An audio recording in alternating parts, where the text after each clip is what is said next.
Over here with Bruno Escalante, maxboxing.com. We just watched you do the curve, which I've been hearing about for weeks. I had no idea what it was. That looks fairly easy. So why don't you talk about it, man? No, it was pretty hard, you know. Using the hypoxic training, like with the simulating high altitude, and you get 80% oxygen while you kind of like sprinting on a hill. So it's really hard work. You know, me, I got a great team. Brian and Mike Bazzel, we've been teaching me a few things, you know, learning every day, and I feel like I'm back to just learning boxing, you know. So yeah. I'm learning, and we got you know, Victor Conte is helping me with the supplements, the hypoxic training, and you know, the machine, and been working with Remy too with the track coach. Right. Sprinting, so it's really really good. You know, we're ready for September 20th. So what's going to happen here is the machine, the hypoxicator over there in the corner, is set at 3.5. The handy monitor just gave us a reading of 16.2%. When we go over here and look at 16.2% on the conversion chart, that's about a 7,000 foot elevation. Okay. Okay? So what he's going to be breathing is 16% oxygen. The ambient air that we're breathing right now at sea level is 20.9%, so about 21%. So we're removing the oxygen molecules and bringing it down to 16%.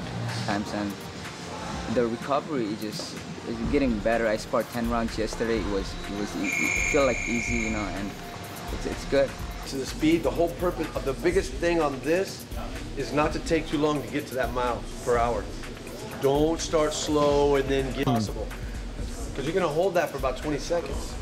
So I want him to get to it as fast as possible. I don't like him to hold the ends and then pick up the speed and jump on it. I want him to start from pretty much from the ground, from a dead stop. I want him to go. The target is, once he's doing this all out, is to bring his blood oxygen saturation down to a target of 80 plus or minus 2%. So we're looking for numbers in the 78 to 82% range. Gotcha. We're going to get his heart rate both before and after each repetition.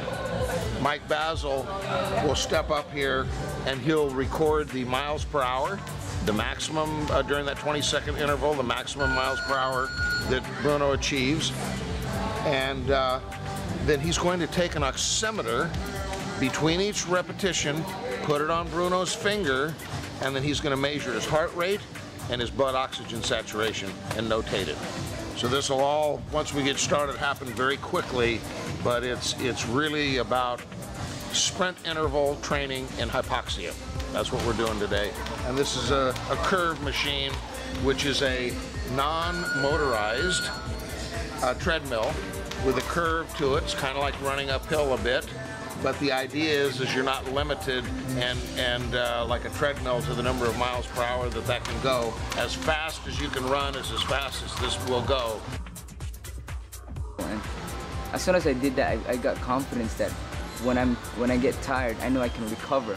And so, you know, on the fight, when I hurt somebody, I know if I'm gonna attack them, I'm gonna recover quick. This way, the benefit of this type of training, sprint interval training in hypoxia, is to increase power output, so it's about power, and to increase speed. And what we're attempting to do here in the research, it shows that this type of training actually stimulates the type 2B fast twitch muscle fiber. More is developed. They've actually done biopsies and seen that you can develop more fast twitch muscle. The goal doesn't have to be he's going to 15,000 feet.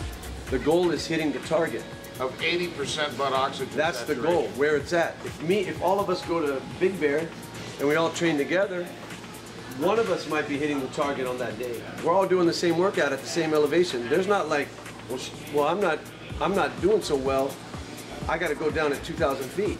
There's none of that. You got your And this way, like say, as opposed to somebody putting, you know, HGH into your body is reacting to what it's naturally is happening to it, as opposed to kind of topping it off with other things. That's exactly right. It's what they call a feedback loop. So you give this signal, and then the adaptive mechanisms of the body kick in, and that's what causes this is a stronger signal, greater metabolic disturbance, as they call it. Then you've obviously got to do everything you can through nutrition to enhance the recovery and tissue repair, and of course then you become stronger and faster. Everything. I think it builds a lot of confidence, you know, because when you have that 80% oxygen, you know, you get tired, and I feel like it's harder than sparring actually. Your body a little so bit. So this is very, very strenuous training. And what's the basic idea?